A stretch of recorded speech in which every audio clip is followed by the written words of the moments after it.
Mas Mayu masih dari 94,2 Kartini FM, The Best Information and Music Jepara. Selamat siang Kak Mas Mayu. Bahagia rasanya siang hari ini kami dapat menjumpai Anda dalam acara Dialog Interaktif Bupati Menyapa. Dialog interaktif bersama Bapak Bupati Jepara, Bapak Haji Dian Christian Diesos selama 1 jam ke depan. Tema yang kita angkat adalah sesuai ilustrasi musik yang Nasya hadirkan tadi, ada pernikahan dini. Dan kali ini tak terlepas dari pernikahan dini.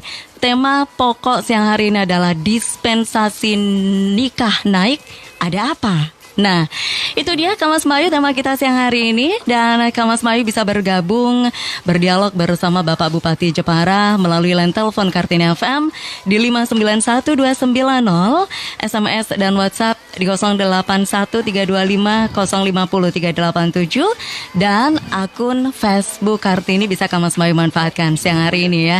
Ada 3 voucher pulsa masing-masing Rp50.000 untuk 3 pemenang persembahan dari Jenggala Kursus. Nah, untuk itu dialog siang hari ini dipandu moderator kita Bapak Arief Darmawan selaku Kabak Protokol dan Komunikasi Pimpinan Setda Jepara. Kami persilakan Pak Arief. Terima kasih Nasya. Bismillahirrahmanirrahim. Assalamualaikum warahmatullahi wabarakatuh. Selamat siang Kang Mas Mbak Yu. Jumpa lagi dalam dialog interaktif Bupati Jepara. Kali ini dengan tema sesuai tadi disampaikan Asa, ilustrasi backsoundnya dispensasi nikah naik, ada apa?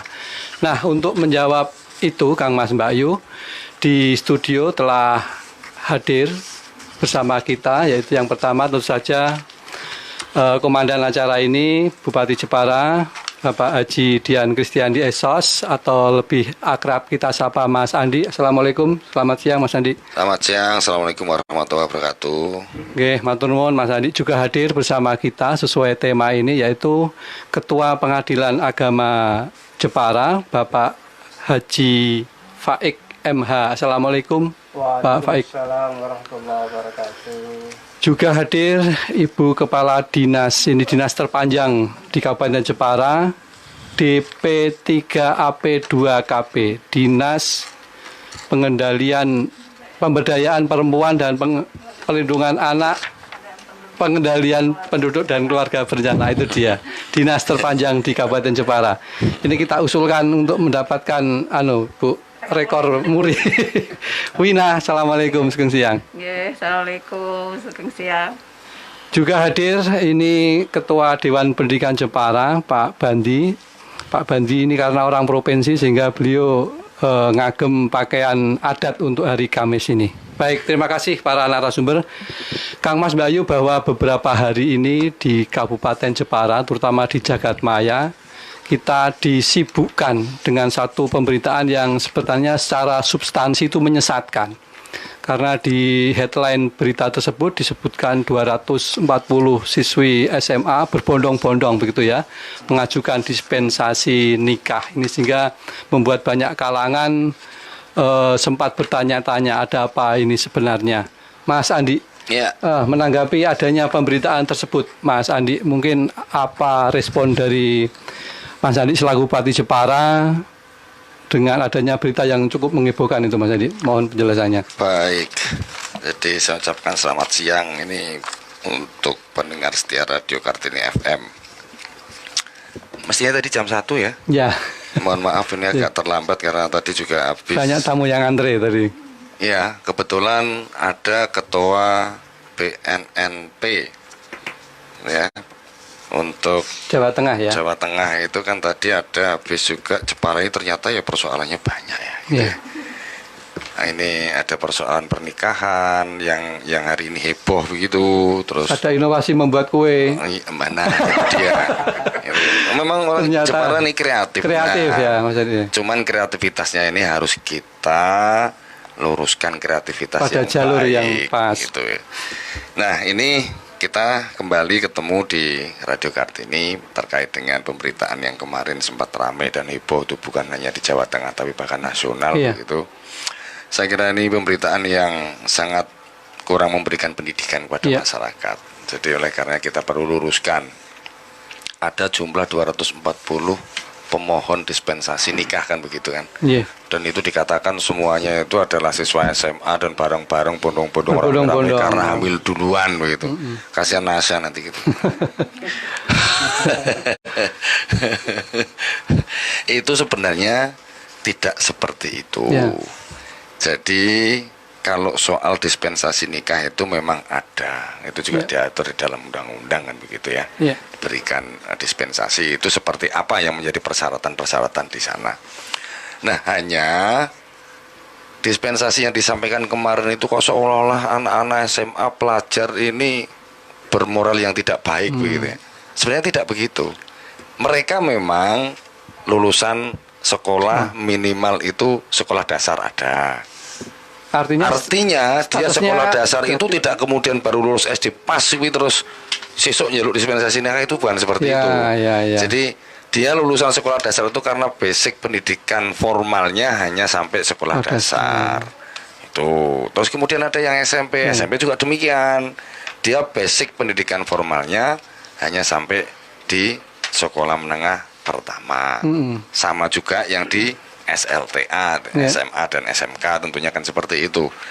Nah, ini kemarin disampaikan semuanya itu hamil duluan, enggak juga. Tidak seperti itu ya. Dari pemohon itu ada, memang betul ada 52% kurang lebih seperti itu. 52% itu mereka yang sudah melakukan ya tindakan di luar norma hukum lah, baik itu agama maupun saya kira ini menjadi perhatian kita semua, sosial juga kan seperti itu. Nah, oleh karenanya terkait dengan ini nanti banyak hal yang kita akan bahas soal itu. Bagaimana kemudian Bapak Ibu sebagai orang tua untuk selalu mengawasi putra putrinya seperti itu ya. Ini mungkin nanti juga DP3P 2KB Bu Kepala Dinas akan menyampaikan banyak hal terkait dengan program-program yang sudah dilakukan pemerintah sebenarnya untuk menangani persoalan-persoalan tersebut. Secara prinsip saya sampaikan bahwa pemberitaan itu tidak benar dan itu sudah terklarifikasi pada saat kita bersama Pak Kepala Pengadilan, Pak Ketua Pengadilan Agama kemarin itu untuk melakukan wawancara khusus di TVRI di TVRI beberapa hari yang lalu, tepatnya tanggal 27 kemarin lah. Itu koyo-koyo kok Jeporo iki megilani wong gitu ya. Jadi yakinkan saja Bapak Ibu warga masyarakat Jepara secara umum itu tidak benar berita yang menyampaikan bahwa SMA ini siswa-siswanya pada ndablek-ndablek. Tidak seperti itu. Mereka lebih kepada yang sudah lulus SMA, gitu ya.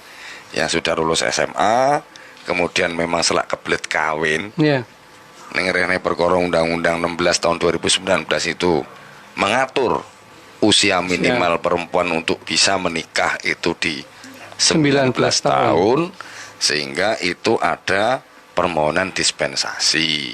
Nah, seperti itu. Dispensasi tentu nanti Pak Ketua Pengadilan yang akan menyampaikan persoalan karena domainnya beliau. Itu ya. Nah, dalam konteks ini memang menjadikan perhatian kita semuanya. Saya yakin pemerintah pusat dalam menentukan undang-undang ini, membuat undang-undang ini punya tujuan yang sangat baik.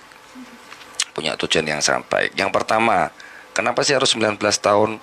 Itu tentu berpikir soal fisik, mental, kesiapan secara ekonomi.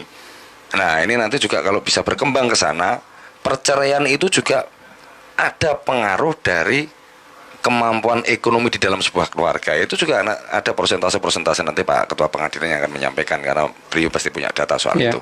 Nah, itulah kemudian filosofi kenapa munculnya undang-undang tahun 2019 kemarin di nomor 16 itu. Ini karena ini merupakan revisi tahun 74 itu ya. Nah, usia-usia semacam ini memang dianggap usia cukup matang, usia produktif yang dia mampu melakukan satu kegiatan ekonomi, sosial, mental. Ini dianggap itulah usia yang paling tepat untuk melakukan sebuah proses pernikahan. Sehingga harapannya pada orang tua kita, orang tua untuk selalu menjaga anak-anaknya, putra-putrinya, sehingga harapannya ke depan bangsa ini disiapkan dengan sumber daya yang sangat baik, sangat kuat, baik secara sosial, ekonomi, termasuk di dalamnya adalah budaya. Nah, ini kita memang menjadi satu tanggung jawab kita semuanya. Tapi saya tetap bersyukur atas pemberitaan. Gimana, Pak? Bersyukur atas pemberitaan kemarin.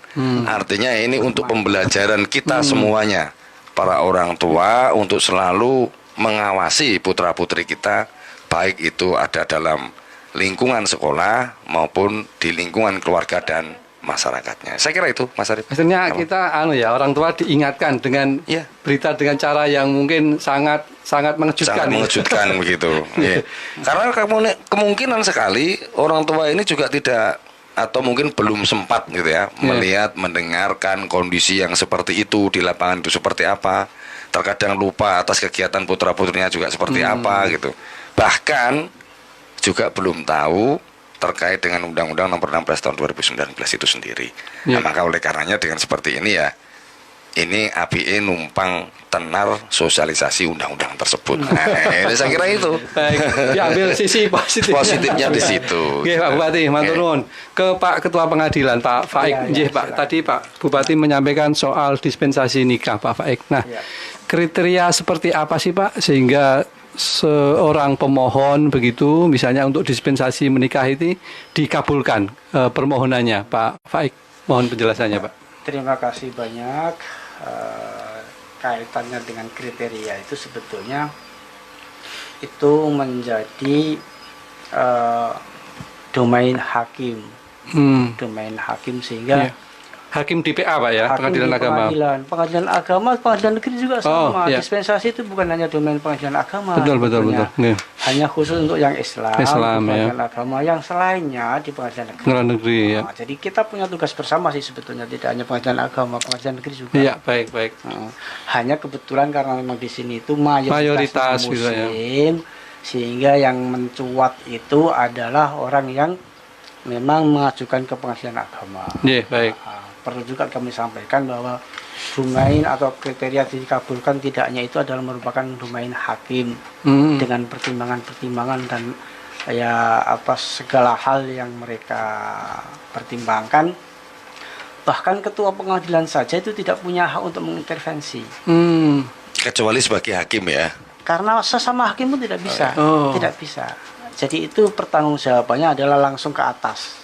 Iya. Itu perlu juga kami sampaikan di situ. Nah, terkait dengan dikabulkan tidaknya itu, yang menjadi poin terpenting adalah pedoman kita Undang-Undang Nomor 16 Tahun 2019 tentang perkawinan, Pak ya. Iya, tentang perkawinan, yang merupakan perubahan dari Undang-Undang Nomor 1 Tahun 74. Jadi siapa saja yang mau menikah, yang umurnya belum sampai 19 tahun, itu ke pengadilan.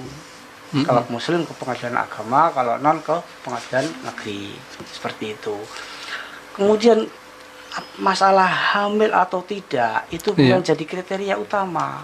Itu adalah hanya sebab saja masyarakat, misalnya seseorang keluarga mempunyai anak, kemudian sebelum umur 19 tahun hamil duluan, kemudian mereka berpikir kalau seperti ini harus segera dinikahkan.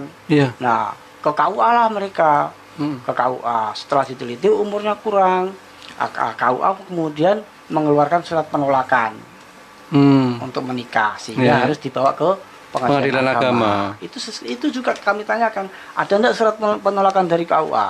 Kalau tidak ada, tidak bisa.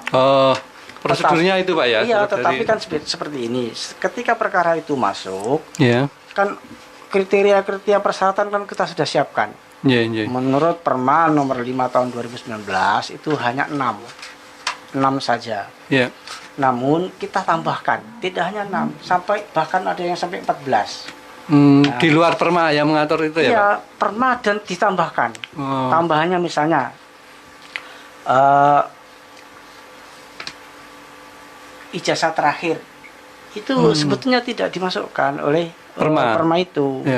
Kemudian hasil tes lab kesehatan calon pengantin. Nah, kalau yang sudah hamil kan sudah harus jelas itu ada hasil labnya bagi calon pengantin perempuan. Surat kesehatan juga meskipun tidak hamil harus ada surat kesehatan dari calon pengantin yang bersangkutan. Kedua belah pihak itu juga menjadi persyaratan yang kami buat untuk sebagai tambahan pelengkap. Soal hamil tadi ada ya Pak, bukti klinis gitu artinya iya, ada surat. Makanya ada bukti klinis hasil lab calon. Hasil lab ya. Iya, Okay. Makanya tidak mungkin kita kemudian mereka beranggapan supaya dimudahkan oleh pengadilan mengaku hamil. Itu kita tutup itu pintu itu. Ya.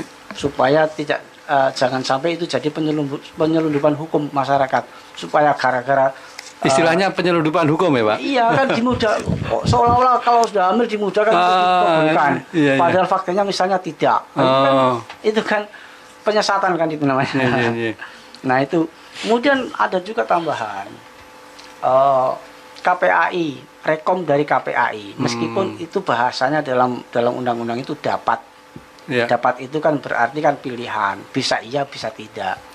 Tetapi kan memang kita arahkan ke depannya itu supaya lebih ketat lagi, rekomendasi dari KPAI itu diupayakan harus ada supaya lebih selektif dan koordinasinya juga lebih enak, sehingga kalau masing-masing data masuk itu dari KPAI ya sinkron dengan PA gitu loh. Kalau suatu saat kita ketemu dalam satu majelis, satu tempat gitu kan, kalau misalnya pas adu data kan enak gitu kan. Seperti itu.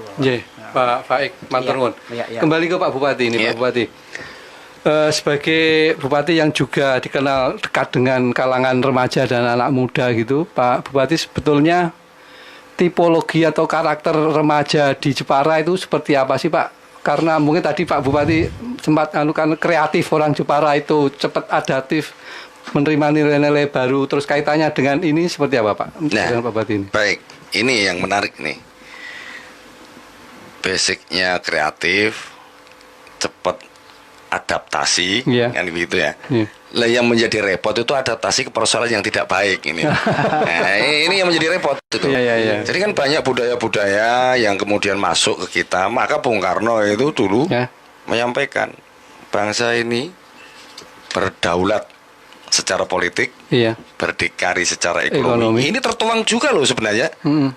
Sadurunge berdikari kita atau kemampuan secara ekonomi ojo kawin dhisik. Itu dituangkan di dalam undang-undang ini seperti nyambung ini. Situ Pak nyambung ke sana. Tapi yang terakhir ini adalah berkepribadian dalam kebudayaan. Boleh kita menerima budaya-budaya siapapun dari manapun, tapi sebagai orang Jawa khususnya kalau kita berbicara di Jepara ini, itu sebenarnya hampir semua kebudayaan di Indonesia itu sesuai dengan kondisi di wilayah masing-masing, tapi kita harus benar-benar mempunyai kepribadian terkait dengan kebudayaan lokal kita. Itu loh. Nah, pada tataran inilah kemudian yang namanya remaja itu karena masih labil secara psikis, gitu ya, rasa keingintahuannya itu juga cukup tinggi. Ya sekarang itu kan media-media informasi begitu luar biasa. Nah dengan seperti ini, inilah yang cukup memberikan pengaruh luar biasa terhadap pemikiran-pemikiran anak muda sekarang. Dengan kita ketemu banyak orang, wayah iki sih rada ora ya, wong ini wayah COVID, pandemi COVID ini kan cukup menjaga lah soal social distancing dan seterusnya begitu. Ning yo sik ono sing jablek sih. Nah, ini juga kita perlu lakukan pengawasan luar biasa terkait dengan ini. Terkait dengan tadi yang ditanyakan, anak-anak Jepara ini memang punya kreativitas cukup tinggi. Sebenarnya, nah ini saya tunjukkan. Masa pandemi, ekonomi Jepara masih tetap bertahan. Itu kenapa? Tentu dari modal warga masyarakatnya yang cukup kreatif. Cukup kreatif.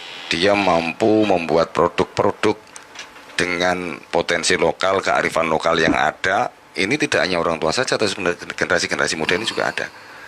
Sekarang ada muncul raketang dodol nang ngarep. Mentalitas ini juga sudah cukup baik. Jadi ada entrepreneurship-nya untuk semangat wirausaha Pak ya. Betul. Nah, itu teman-teman atau adik-adik kita ini luar biasa. Cuman kekhawatiran kita adalah terkait dengan media-media sosial yang sudah dengan sangat mudah bisa dilakukan, bisa dijalankan oleh para adik-adik bahkan anak-anak kita yang masih kecil. Nah, tentu ini dalam konteks ini adalah fungsi orang tua di dalam rangka melakukan pengawasan menjadi bagian yang paling penting. Kalau orang tua itu sudah tidak lagi peduli terhadap kita, ya saya paham sih kadang orang tua itu kan karena kesibukan masing-masing, dua-duanya bapak ibunya itu mempunyai pekerjaan yang memang cukup memakan waktu sehingga waktu untuk kumpul keluarganya itu kurang begitu, pengawasan ini menjadi berkurang. Tapi Saya yakin kok beliau-beliau para ibu bapak rumah tangga ini yang mempunyai putra-putrinya mesti ora lilo nek anaknya bakal terjerumus. Maka supaya selalu ingat terkait dengan itu, ayo sempatkan waktu. Ini sempatkan waktu untuk selalu memberikan kontrol terhadap anak-anak kita. Betul, ya. Nah, itulah yang kemudian sama-sama dari sisi kemampuan sumber daya yang dimiliki oleh anak-anak Jepara, tentu sebagai orang tua ini kita harus memberikan pengarahan, memberikan kontrol yang baik sehingga sumber daya yang dimiliki ini akan menjadi lebih bermanfaat di belakangnya. Saya kira itu, Mas. Ya, ini soal kepribadian dalam kebudayaan ini namanya yang mendapat ujian cukup berat ini Pak di era-era kemajuan teknologi informasi komunikasi ini Pak. Ya. Tadi media sosial. Jadi itu begini, Mas Arif. Makanya kalau kita ini agak bergeser sedikit dong, tentunya kalau kita berbicara soal kepribadian ini ya. Kita ini kalau mengingat sejarah, gitu, mengingat sejarah berdirinya Republik itu berangkat dari sebuah kebudayaan, budaya yang begitu kuat, budaya yang dia lebih mempertahankan bahwa Indonesia itu seperti ini, gitu kan? Maka menjadi sebuah pemikiran yang sama antar seluruh suku bangsa yang ada, seluruh komponen agama yang ada, seluruh komponen kepulauan yang ada. Ini sehingga menjadi satu kesatuan yang ada kaitannya dengan kepribadian warga di wilayah masing-masing. Ya. Nah, pada tataran ini kearifan lokal ini menjadi bagian yang terpenting. Menjadi bagian yang terpenting. Adat ketimuran utamanya. Berbicara ketimuran ini seluruh lingkup di negara kesatuan nasional. Republik Indonesia secara nasional, bukan hanya di Jawa, bukan hanya di Sumatera, atau mungkin Indonesia bagian timur begitu, tidak seperti itu. Tapi adat ketimuran ini adalah kita itu lebih mengutamakan kesopanan, santun di dalam bersikap, itu ya, menyampaikan tata bahasa dengan baik, memberikan penghormatan kepada orang tua, itu memberikan hak kepada anak-anak kita sebenarnya itu. Tapi budaya ini mulai meluntur nih. Nah, pada saat budaya ini mulai meluntur, maka dengan mudah faktor-faktor yang akan mempengaruhi masuk ke dalam pemikiran dalam usia produktif yang lebih kepada remaja ke bawah sampai ke anak-anak itu yang masa-masa usia labil, itulah kemudian yang paling rentan dimasuki dari budaya-budaya luar, dari luar kebudayaan kita. Saya kira itu. Iya, Pak Bupati, terima kasih. Sebelum Bu Ina ini nampaknya sudah mau ada yang bergabung, kita persilakan dulu Bu Ina. Halo, selamat siang, dialog interaktif sama Bupati Jepara. Selamat siang. Selamat siang, J. Monggo Bapak dari Ucup, Banyu Putih. Dari Ucup. Ya. Banyu Putih, J. Monggo Pak atau Mas Ucup ini di Banyu Putih, ada yang mau disampaikan ke Pak Bupati atau narasumber yang lain? Ya, kemarin saya sempat melihat di TVRI, ya sangat terkejut jumlahnya kok sangat signifikan ya, pernikahan ini minta dispensasi. Dan ini katanya hoax ini Pak ya. Gimana Mas Ucup? Ini katanya hoax, bukan betul. Secara jumlah mungkin yang minta dispensasi nanti Pak Bupati yang bisa menjelaskan. Baik.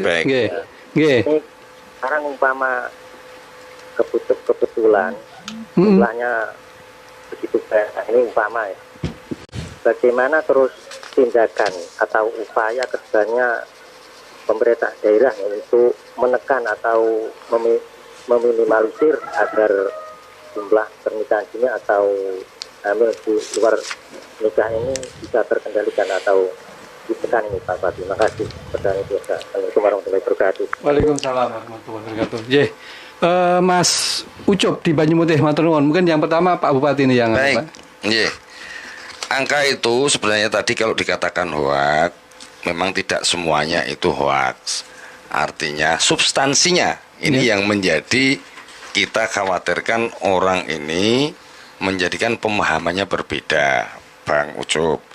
Soal pemohon yang 240 ini benar jumlahnya.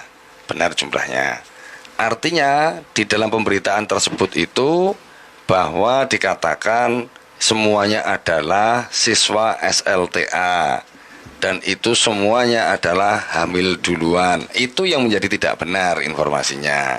Saya kira itu. Maka upaya-upaya yang dilakukan, tentu pemerintah ini nggak akan mungkin mampu melaksanakan itu secara sendiri.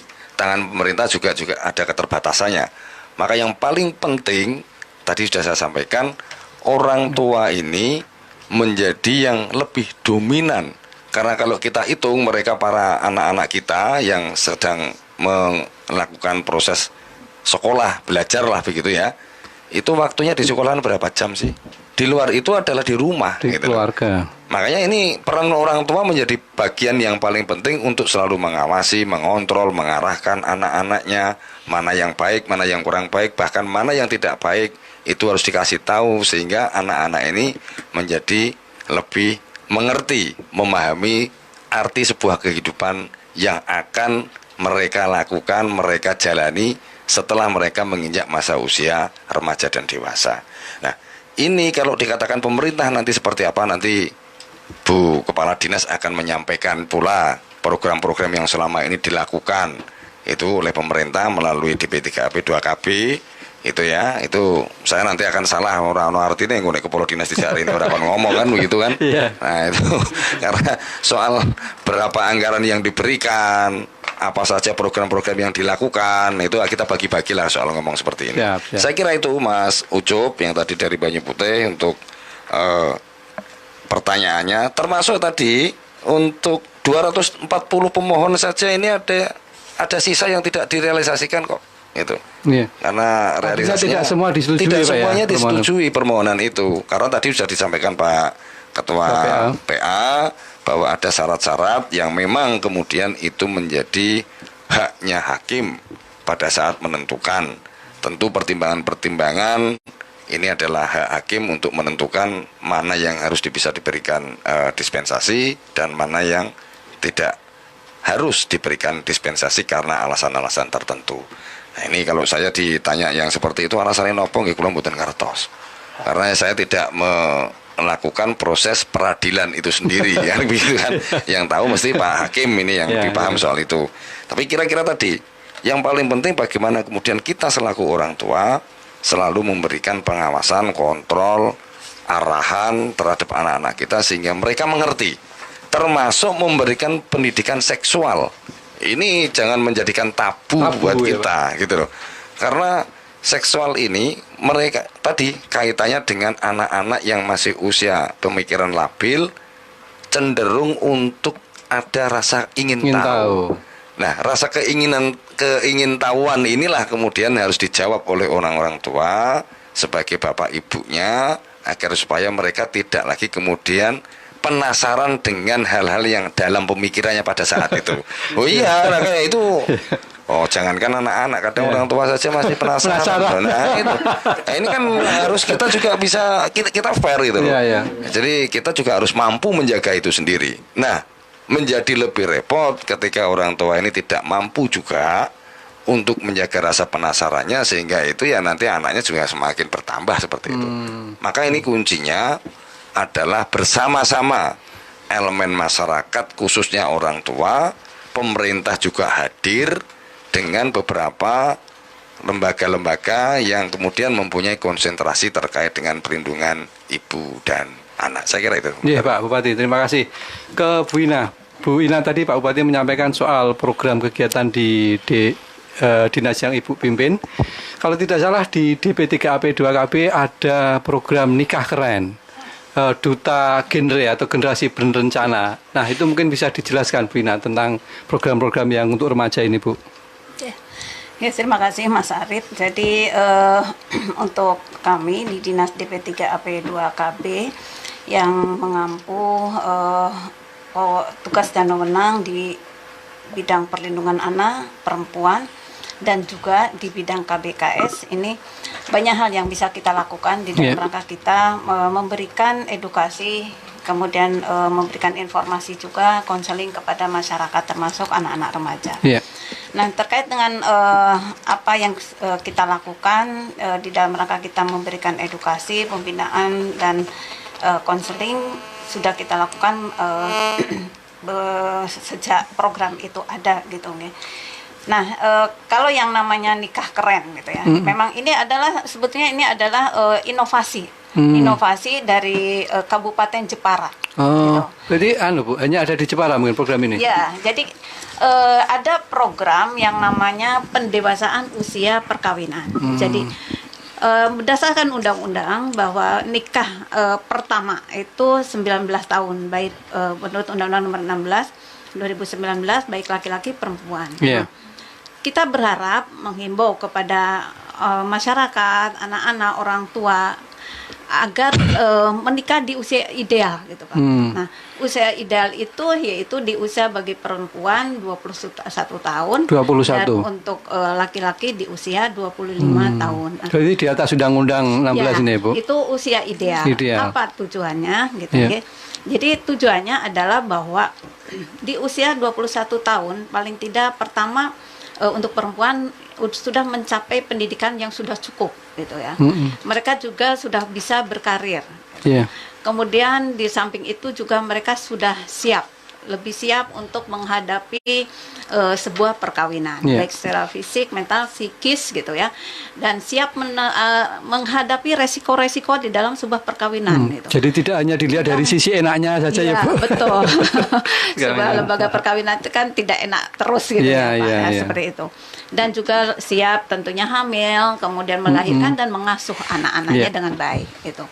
Nah, kemudian untuk laki-laki di usia 25 tentunya pemerintah mengharapkan juga gitu untuk supaya bagaimana di dalam sebuah keluarga itu nanti mereka itu sudah bisa tidak menjadi beban keluarga karena sebagai seorang laki-laki sebagai imam gitu ya, kepala keluarga, mereka punya kewajiban untuk menafkahi, sehingga di usia tersebut diharapkan mereka sudah pendidikan selesai dan sudah mempunyai pekerjaan yang tetap, sehingga mereka sudah bisa mandiri membentuk sebuah keluarga, tidak menjadi beban orang tua, menjadi beban keluarga seperti itu. Jadi, nah itu di usia nikah di usia ideal itu kita namakan nikah keren tadi. Keren.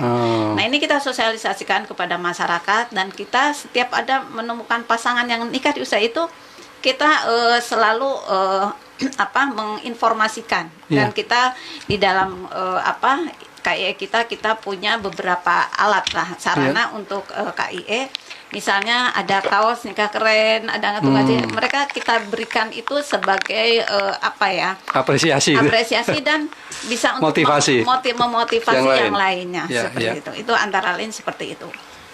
Kemudian yang untuk program duta genre, generasi berencana ya, Bu. Duta genre itu yaitu mereka anak-anak remaja yang nantinya menjadi duta gitu ya, menjadi duta bagi remaja yang lainnya, sehingga mereka bisa menjadi contoh teladan kepada anak-anak remaja yang lainnya untuk tadi mereka 3 hal yang harus mereka hindari sebagai remaja. Tidak nikah di usia anak, kemudian tidak melakukan seks bebas dan menghindari nafsa. 3 hal itulah yang nantinya harus mereka advokasikan pada remaja-remaja lainnya sebagai duta genre, mensosialisasikan dan mengajak itu remaja tersebut. Teman sebaya gitu ya. Iya, teman sebaya itu. Nah, di dalam rangka kemudian menghadapi remaja sekarang kan tidak seperti dulu. Mereka kalau curhat sama orang tuanya mungkin sekarang ya nggak berani atau bagaimana. Mereka lebih dekat dengan teman sebayanya. Sekarang itu anak-anak seperti itu, sehingga di setiap kesempatan kita membentuk yang namanya pusat informasi dan konseling remaja. Ada jalur masyarakat, ada jalur pendidikan. Untuk jalur pendidikan itu di sekolahan-sekolah tingkat SMP SMA, kalau jalur masyarakat yang dibentuk oleh masyarakat sendiri. Nah, ini juga berfungsi untuk mengadvokasi juga gitu, untuk memotivasi teman-teman sebayanya. Kemudian mereka curhat, mereka bisa memberikan solusi-solusi itu dalam rangka pencegahan seperti itu. Nah, antara lain yang kita di Jepara itu sudah pernah, kita salah satunya remaja pikir dulu. Ini di dalam aktivitasnya mereka, kreativitasnya sampai ini diberikan penghargaan oleh pemerintah pusat, BKKBN pusat. Kemudian juga baru kemarin saja kami untuk PIK remaja Lentera jalur masyarakat ini diapresiasi oleh pemerintah Provinsi Jawa Tengah masuk nominasi 3 besar. Nah, apa artinya bahwa kita itu ada kiprah kita itu di dalam rangka itu tadi mengedukasi masyarakat. Bu Ina, misalnya ada remaja dari Bangsri, dari Keling atau dari Kalinyamatan, dari Welahan, ada nggak sih Bu wadah itu di kecamatan sana misalnya remaja yang misalnya mendapat informasi ini karena mungkin kalau mereka ke Jepara terlalu jauh, itu bisa diwadahi di kecamatan-kecamatan begitu? Ya, kita di setiap kecamatan itu ada yang namanya ini satu kelembagaan lagi PPKS itu. PPKS. Ya, jadi PPKS itu merupakan pusat penyuluhan ya seperti itu untuk kesejahteraan keluarga gitu. Nah, ini tidak hanya karena terus ada nama keluarganya, bukan berarti untuk pasangan yang sudah menikah saja, tetapi juga mereka remaja ya bisa berkonsultasi ke PPKS yang mana sekretariatnya ada di kantor penyuluh KB di setiap kecamatan. Ya. Kemudian di sekolahan-sekolahan juga kita sudah bentuk tik remaja. Seperti di Bangsi ada SMA Bangsri, itu ada di beberapa sekolahan sudah kita bentuk. Di dalam rangka tadi kita bermitra, berjejaring untuk lebih memperluas itu di dalam rangka memberikan pembinaan pada anak-anak remaja. Bu Ina, matur nuwun. Sebelum ke Pak Bandi ini juga sudah ada yang mau bergabung, kita persilakan dulu. Halo, selamat siang. Dialog interaktif bersama Bupati Jepara. Selamat siang Pak Arif. Selamat siang Mas, ya. Mas Seto ini. Oh nggih, monggo Mas. Nunggu 10 menit Pak. Nggih. Antri, monggo Mas Seto. Iya, matur suwun waktunya. Assalamualaikum Pak. Waalaikumsalam. Waalaikumsalam. Jadi, salam kangen. Nggih Mas. Alhamdulillah. Kali narasumber di studio. Mau mengusulkan kali Pak Bupati. Pripun. Yang saya hormati kepada Bapak Bupati, Pak Didian Kristiandi, untuk sekolah-sekolah ini Pak Bupati itu kalau bisa ini sekolah dimasukkan caranya pun 1 jam seperti itu Pak, tidak membebani ke wali murid itu beli HP Pak. Karena apa? Karena beli HP yang bisa sekolah itu sekitar 2 jutaan Pak. Seperti itu, ini perwakilan dari orang tua murid yang tidak mampu. Nyewa HP ini tetangga nih Pak. Itu termasuk pengaruh pernikahan dini tadi Pak. Macam-macam Pak. Nggih, monggo. Yang kedua, jangan salahkan untuk anak-anak Pak. Anak-anak yang belum wayahe nikah itu orang-orang tua yang memberi contoh Pak. Cocok itu. Seperti itu contohnya. Sebagai gambarnya gimana Mas itu? Gambarnya seperti ini Pak. Misalnya orang tuanya kaya itu istri 2. Gitu ya. Di Dongos atau di sana misalnya seperti itu. Kalau bisa jangan sampai memberi contoh istri lebih 2 seperti itu. Ini seperti yang saya lihat orang kaya-kaya seperti itu Pak. Atau tidak memberi nikah siri Pak. Untuk bapak kiai di desa-desa ini biasanya mempersilakan untuk kawin siri Pak. Oke. Saya lihat sendiri. Trenen dedek berat nikah siri sembarangan. Seperti itu. Itu aja untuk Pak Pengadilan Agama tadi di situ ya. Pak Faik. Ini nanti biar beliau yang kasih jawaban yang soal nikah siri itu. Mohon tolong Pak, niku sing keren niku dingel-ngel mawon. Matur suwun Pak. Nggih. Assalamualaikum warahmatullahi wabarakatuh. Waalaikumsalam warahmatullahi wabarakatuh. Mas Seto di Dongos, matur nuwun. Ada 4 pertanyaan dari Mas Seto, Pak Bupati dan Pak Faik. Nanti ini berbagi tadi. Mungkin pertanyaan 1 dan 2 untuk Pak Bupati, yang 3 dan 4 untuk Pak Faik ini. Monggo Pak Bupati. Baik, yang sekolah aku yo jane wis kangen delok bocah sekolah mangkat Mas. Gitu ya. Bocah sekolah mangkat kuwi menimbulkan kegembiraan ya Pak. Satu gembira dan bahagia kalau kita ngelihat anak kita itu bahagia gitu ya. Nah, terkadang anak-anak di rumah itu kan ya yo jane menawa yo bahagia, kadang ditakoni yo bahagia tapi kan durung karuan tenanan gitu. karena agak jenuh juga. ada keterbatasan dia untuk bisa mengungkapkan perasaannya itu dengan mungkin teman-temannya, itu kan mesti lebih bahagia yang benar gitu loh. Iya. Nah sama dari sektor perekonomian misalnya, ini transportasi terdampak banget dengan soal ini. Mereka yang mestinya itu setiap pagi ombal bis, ombal angkot. Nah, sekarang ini angkot pada sepi. Bis-bis juga pada sepi, nggak ada penumpang anak-anak ini.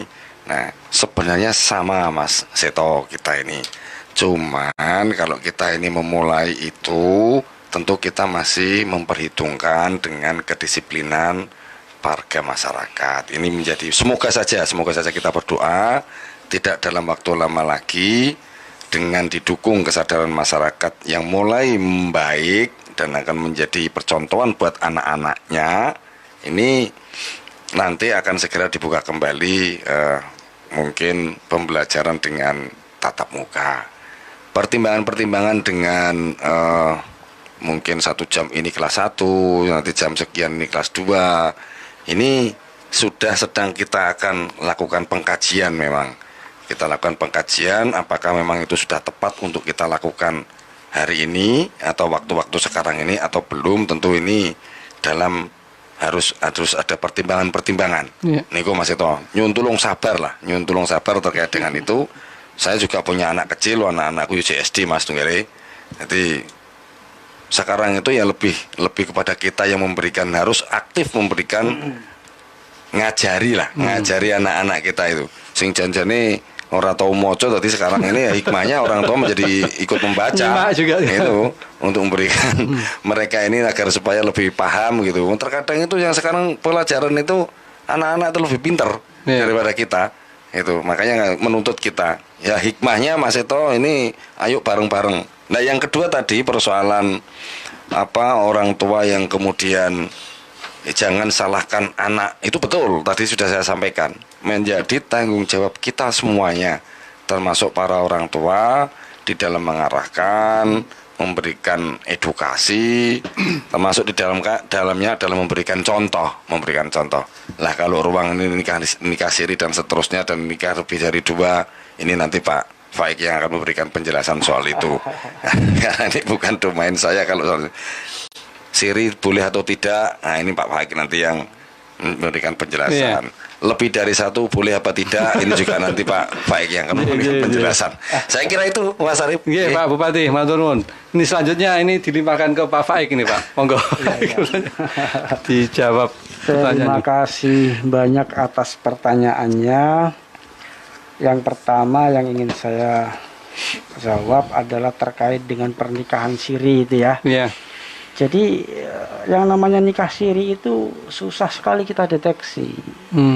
Namanya aja siri, rahasia ya Pak. Juga rahasia, samar kan nggak kelihatan. Tahu-tahu kemudian ada yang ke pengadilan agama, minta diisbatkan, gitu kan. Tetapi permasalahan nikah siri itu sebetulnya bisa dipilah-pilah. Bisa dipilah. Maksudnya gimana nih Pak Baik? Pilah. Yang pertama misalnya orang menikah siri itu ya mungkin bisa karena tren.